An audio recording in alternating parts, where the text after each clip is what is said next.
Hello everyone, I hope you guys are having a wonderful day, making some really good trades. Alex, how are you doing today?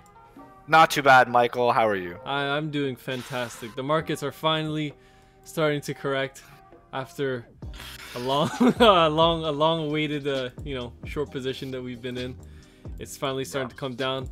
We're just sitting about, we entered in at 42.50, so we're about a 3% loss right now, so not too bad. We were in we were in a 13% loss, but Yeah, that's when things are a little dicey. Now things are starting to go our way. But we could enter some more shorts at 4,800 on the SP 500. What do you think? Any opportunities coming soon? Oh yeah, coming into this is a little bit early. I didn't think we were gonna see this kind of movement until February, as I've been saying, February into March. I mean, it's welcomed. It's the move I wanted, right? So keep going lower. I do, however, see we're like at some point we're gonna hit a little bit of support. There'll be a little bit of rally. There's always hope, hope spikes when you see this kind of stuff. But yeah, going into like March into May, we're gonna see even lower descent. Okay. And then we'll see where we go from there, right? Okay. Yeah. Well, in March it's when the taper is finally supposed to end, and that's when they're supposed to hike the rates. But we'll see if we even make there before if the Fed's gonna step in even before then. Right now, we see a lot of stocks that are like going into bear market mode. Oh yeah. And we haven't even hit the spikes yet. No, we haven't. So I feel like that's gonna act like a big catalyst. Yeah, right now we could see that we had that Peloton. Have you seen Peloton? Peloton's oh my down. god, they got hit, bro. As soon as they announced that they were ceasing production, yeah, they're at what, 80% right now, 85%. So from their highs, their previous highs of 2020, they're down over 84%. But you know what?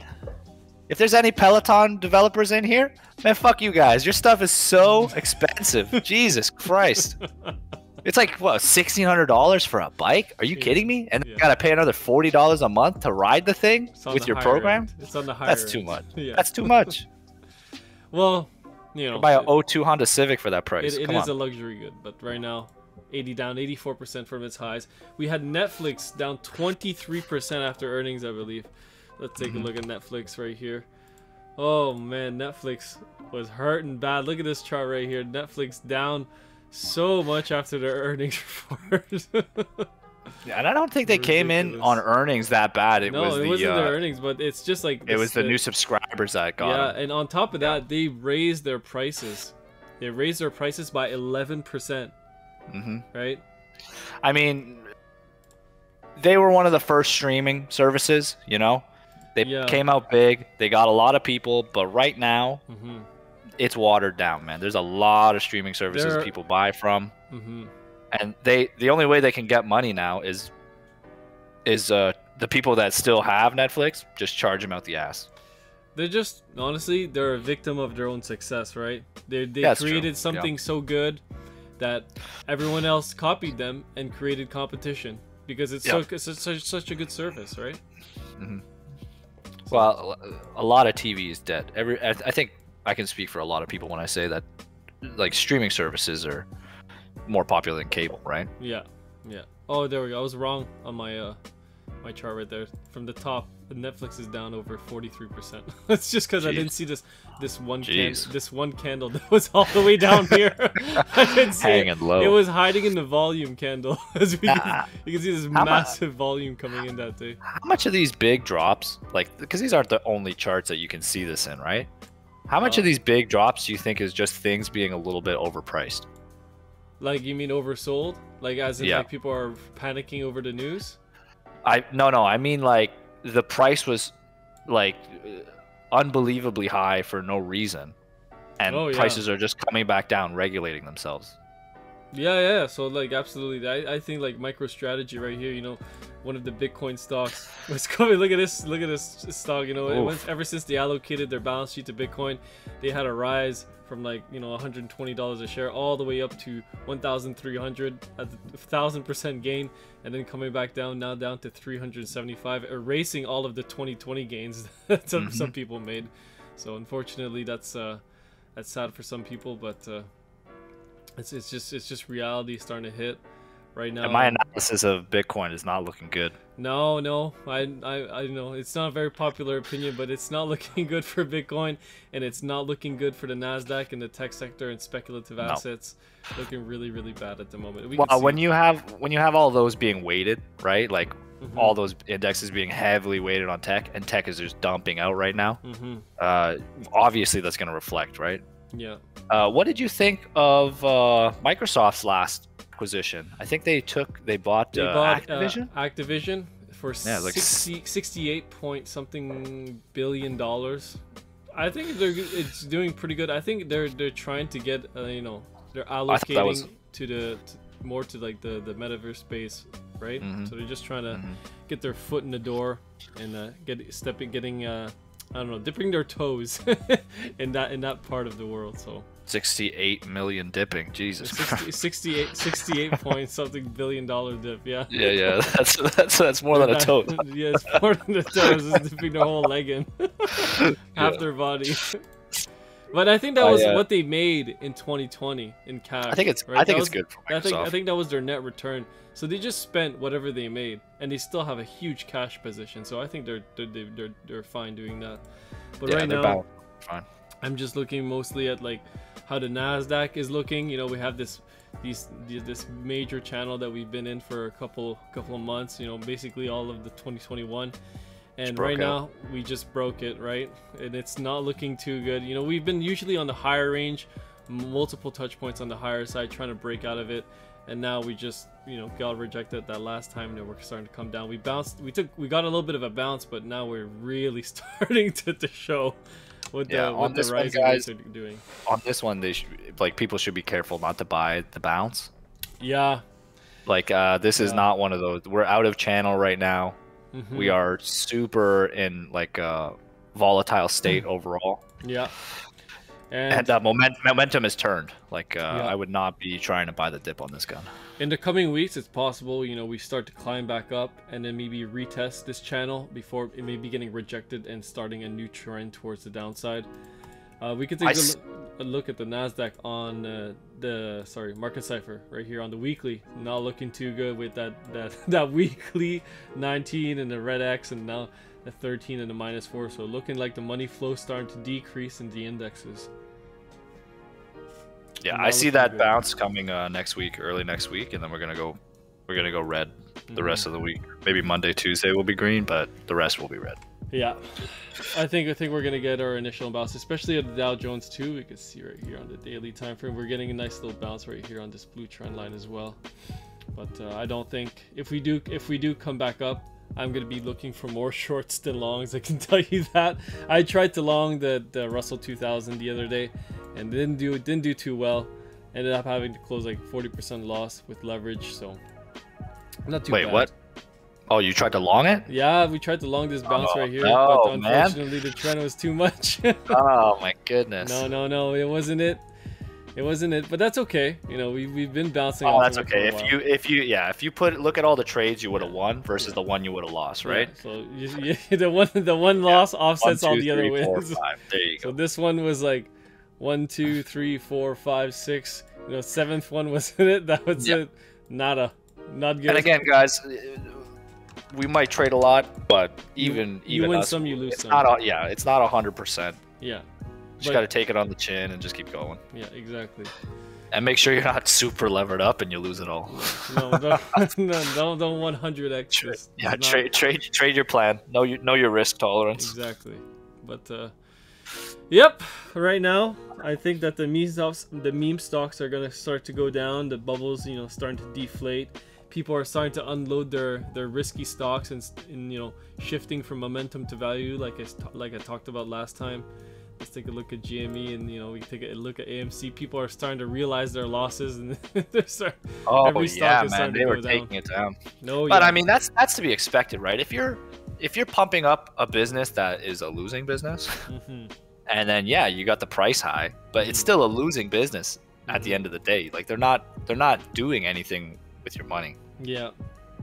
Yeah. And I'm surprised GameStop hasn't faltered already, to be honest. No, yeah, well, they're at $106 a share at the moment. We'll see what happens next week at market open. Sorry, tomorrow market open. Right now, Bitcoin's back down to 35,200. Not looking too great, to be honest. What's your next support level for Bitcoin? It just broke the last one I wrote down. We just broke the major one from 40,000. Next one, in my opinion, would be at 31, all the way down to 29. That's my next major support. We can see that we held support previously here, couple times. Now we got some support coming in at these levels, but yeah, my notes are I got support at 29,000 at the 61.8 fib line. I wouldn't bet the farm on it though. I wouldn't. I wouldn't. That's a long drop from where we are, man. It is another big 35 drop. 35 to 29. 35 to 29. It's another big drop. It's another leg down of 19%. Someone could survive that, but honestly, it looks like we've bottomed out on the daily time frame. But if we've seen bottoms come in and then they just come back up a little bit and they reverse down way more, and the RSI just keeps staying at that low level. We just gotta take a look at the larger time frames, like the weekly. The weekly still has some room to go down too, so just gonna wait, weather the storm. Wait this out. It's not time to buy. I mean, guys, this is the opportunity, right? This is the opportunity. Yeah, you sell on your way out and then buy your way back up. Yeah, that's it. But I would take a look at traditional markets. If they start to pump up towards the upside, sure, you open some longs. But if they start to reverse back down, I'd get the hell out, because whatever happens in the Dow Jones and the SP 500s has a huge impact onto the crypto market. Yeah, people say it's not correlated anymore, but it's in my opinion they're extremely correlated. All right. We'll see how this turns out, right? I do think the relationship will change. Yeah. I don't think Bitcoin will be so tethered to the Dow as we've seen before. What do you think about gold and silver? What's your outlook? I mean, gold's up. Gold's up, what, nice, $16? Yeah, had a nice rally. $16. Big rally, right? It's I mean, that's a nice wedging pattern I see there. Well, we have two major touch points right now. We got rejected that one time when we got that trend line right here. From there to there. Yeah. And you got rejected. Now, are we gonna get a breakout and start moving towards the upside? Are we gonna get rejected and then their way into this wedge before something happens? What do you think? I still think we were gonna wind in this wedge for sure, just because there's all this sentiment, like I don't know why there's such negative sentiment about gold. It's not negative sentiment. It's just that there's too much faith in the dollar. Well, right? That's what I mean. Like it's like still bouncing off that. I don't. But is that people not trusting gold, or is that people just putting too much faith in the Fed and the dollar? You know what I mean? Because I think it's too much faith in the Fed.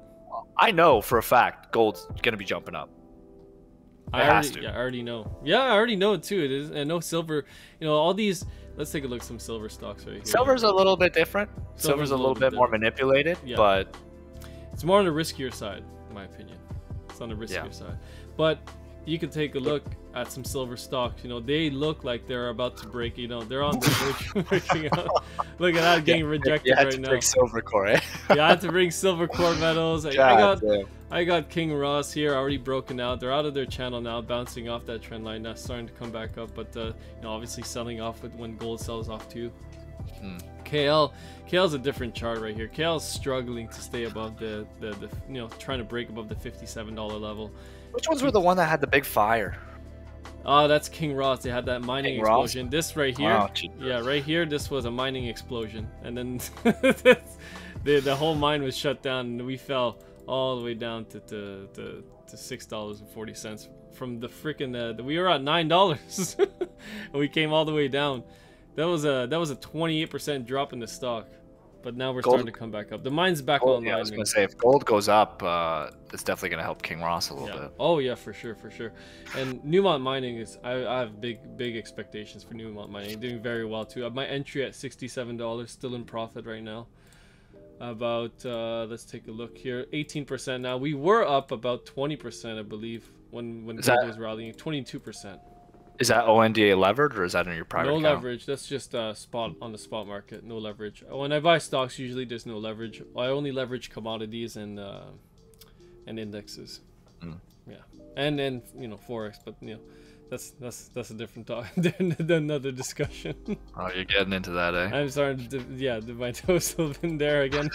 But yeah, we'll see what gold does, and definitely on the up.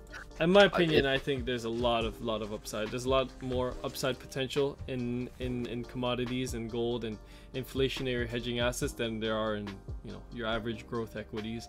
I think that people need to get out of growth and momentum, get back into. 100. Well, we can see it, man. The rotation. That's why all these techs are, their price is just diving. People just getting out of it, man. They're realizing the situation we're in, and they're following our advice, even if they can't hear us. Yeah, get the hell out of there and buy something that's worth something, or hold cash. If you don't want to trade on your way down, just hold cash, wait to buy. What do you think about rising rates affecting the financial sector? Like Goldman Sachs and JP Morgan, their earnings were rough. Goldman, yeah, I'll take a Goldman. Yeah, Goldman took a huge hit. I'll switch my my watch list here. Go get on the Goldmans. We could see right here. Yeah, Goldman's down from. Oh my god! Look at that gap down from their highs. They're down at over 15%, 16% now. You know, they're taking some big hits, and people are saying, you know, rising rates are good for the banks. In my opinion, I don't think rising rates are good for the banks. I think it's the opposite, right? No, it's the complete opposite. Right? They get less lending power. Exactly. No, like people are not willing to borrow at higher rates, right? People are willing to borrow when the rates are low, which means they have a higher loan volume and more people are borrowing at a low interest. Right? People want to do that. You don't want to borrow. You don't want to borrow 5% on an $800,000 mortgage, right? Nobody wants to do that. That's crazy. I don't see banks doing well in this, only because like the reasons you're saying, like logistically, they're not going to make a lot of money. Yeah. I also think that like our culture, you know, Western culture, nobody saves money. They're not making a lot of money from having like people's savings in there either. It's all outgoing. No income. Yeah, exactly. Yeah, nobody likes to hold cash in their wallets anymore. So I'll be interested to see earning reports for 2022 for all banks. I mean, I live in North America there, so Canadian banks. We'll see how they fucking how strong our system is. I mean, let's take a look. We'll take a look at a few ones right here. We got Bank of Nova Scotia earning coming in March for March 1st. Got TD next report coming in March 3rd. Sky high. Yeah, BMO it's March 1st as well. I think majority of the banks their earnings are coming in late February, early March. Yeah, there we go. Date February 24 for Royal Bank, and then CIBC coming in February 25th. So basically end of February, early March. How long do you think we're gonna see all that printing money in our banks? Like as far as their earning reports. Do you think we've already depleted those amounts and now we're going to see true earnings, or do you think there's still a lot of that money floating around? I think we're going to see true earnings soon, and people are going to realize, no, this is not good. Wow, look at where they were before COVID and look at where they are right now. I know. So we'll take a look at COVID. Let's go all the way back here. This is basically the whole market, you know. Let's take a look. $69 all the way up, 130% for CIBC. You know, they're up so much. But they are a bank, but in my opinion, they don't perform well in a high interest rate environment. The cost of borrowing is just too high. Yeah, they're gonna make more money from the outstanding loans that they currently have, but the good luck getting more loans to sign in, right? Because nobody's gonna borrow at a 5% interest rate. 5%, 8%, 10%, 10%. Just wait. Commercial loans, the prime number might be fucking 5%, but they're gonna charge you like 8-9%. Yeah. They still gotta make their money. It's too much. It's too much. I don't I'm really interested to see how aggressive the Fed's going to be on the rates.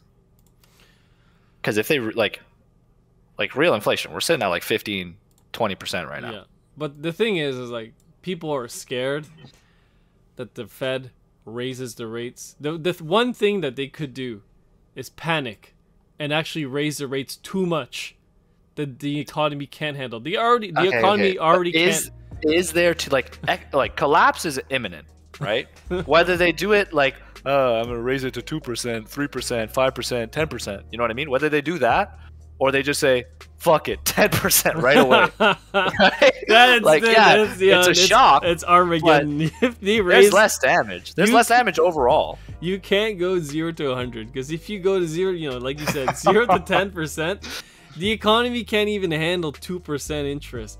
How do you want to go to 0 to 10? Everyone's gonna default on everything, and nobody's gonna pay. That's what's gonna take. That's what it's gonna take, man. If that's the case, banks are gonna start failing.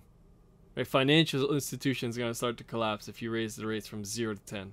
We'll see how hard our banking system is. How good and then it is. If that happens, boom, the Fed is gonna start to default on some of their bonds, their obligations, right? Oh yeah. And if they don't default, that means they're going to print even more money. They're going to fuel the fire as they're trying to put it out. Devalue. And then now they're stuck in that perpetual loop of raising the rates even more and printing more money to service the debt that's due, even like that's increasing as well because they are they're raising the rates. So they're paying more on interest for the bonds. And they still have no money. So it's a paradox, but it's a paradox we've seen in other countries, right? Mm-hmm. And what happens to them? Well, you can see they either Turkey. They either transfer to another dollar system to salvage whatever they have, or they make a new currency. Yeah. They either adopt a new currency or they abandon. You know, they have to abandon the one they currently have. They have to abandon. They have to. But what happens when that currency is the reserve currency of the world? What do you do then? Yeah, well, that's the thing. We're all gonna be freaking using yen at the grocery store. Fuck. I don't know what's gonna happen. I don't think has that ever happened in the history of the world? No. No. Right? The reserve currency fails? No. I don't know.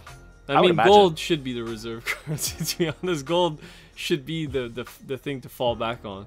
But what's that movie? What's that movie with that blind actor there? The Book of Eli. It's gonna be the Book of Eli out here, right? No. Gonna have guys with machetes in their bags, chopping off fingers. If you think the Discord thinks I'm very pessimistic on my views on the market, but they have yet to talk to you on a daily basis. Alex thinks that the world's gonna end every single day. Yeah. For everyone out there that's listening, I am like a doomsday prepper, right? So, anyways, if we do come back on the down, maybe back up to 35,700, and that's saying something. If we do come back to those levels, I'll probably enter some short positions myself. Oh man, I don't know. If we come back down, if we don't hold this blue line and we start to test the green support box and get rejected from this blue trend line, and I'm not going to be very confident. I'm going to start to lose confidence pretty quickly. Yeah, I think we're definitely going to break that line. And anyways, we got that CPI report coming on February 10th, I believe. Yeah, February 10th is the next CPI report, which is a Thursday at 8:30 a.m. So, anything next week that might change, that might harm or change the market in any way? Let me look at the calendar right now. I haven't looked at the calendar yet, but I don't think at the moment I'm not sure. Let's take Tuesday. We got consumer confidence. Nobody cares about that. Let's take a look here. What are we today? 25th tomorrow. 24th today. Okay, let's take a look at tomorrow. Market tomorrow we just have PMI tomorrow, and then the 5-year note. Nothing on Tuesday. Fed fund rate target rate forecast is 0.12. Actual previous is 0. It's non-existent. FOMC announcement Wednesday. New home sales Wednesday. International trade goods. Durable goods GDP jobless claims. The jobless claims previous forecasted. Let me check it for you. I thought the jobless claims was last week. What did we have last week then? Prior? No, I think we did have jobless claims last week as well. or am I mistaken? But they were way over. They were it screwed up the market. They were estimating a reduction in jobless claims from 245 down to 225. So they were expecting a reduction in 20,000 jobless claims. What they had was an increase in jobless claims up to 300,000. I was like, oh my god, they completely screwed up. They did this is not what at all. The Fed thinks everything is good. Yeah. The Fed thinks we're recovering. Yeah, I don't know what do you what planet are they living on? I don't know. They make up rules. They run like the fucking CPI test now. Just they fucked it up so bad they don't even know what's going on. I think they don't even know what kind of math they're doing anymore for the CPI. No, 1 + 1 = 17. No, I think this is what they do. They actually calculate everything, right? And at the end of the equation, they have a minus, and then they just add any number they want, and then they're like, inflation is whatever calculation minus 15. Yeah, or if it's not minus, they just put a divide and by 2. they're like that's it. There we go. That's the CPI right there. I can see that. Release it to the market. Let everybody know we're good. It's kind of funny. That's it. That's all from my notes. There's nothing else here. Notes? Yeah, just next week, expect a bounce early next week, and then the rest of the week you can expect some negative pressure. Yeah, so we're gonna get a nice little bounce right here. We're basically at some support on some levels. SP 500 right here, so hitting some support at 43.93. Dow Jones right here, 34,250, and we're probably gonna get a nice little rise, but we might reverse back down throughout the week. Anyways, guys, thanks for listening. Thanks for coming on, Alex. You guys are awesome. No problem. Alex is awesome. Quick shout out to Kenny, man. Kenny's my favorite fan in here. Kenny's your favorite fan. Who's your least favorite fan? Yeah, easily Rick. Don't even have to think about it. Fuck that guy. I'm kidding. I love you, Rick. Jesus. I can feel this guy sweating in his chair right now. Listen to me. Okay. All right, guys. Have a good day. If you haven't already, definitely join the Discord and use the Big Get link. You get $158 in bonus. Peace. Buy the merch, man. The sweaters are comfy. I'm wearing one right now. Take it easy, boys and girls.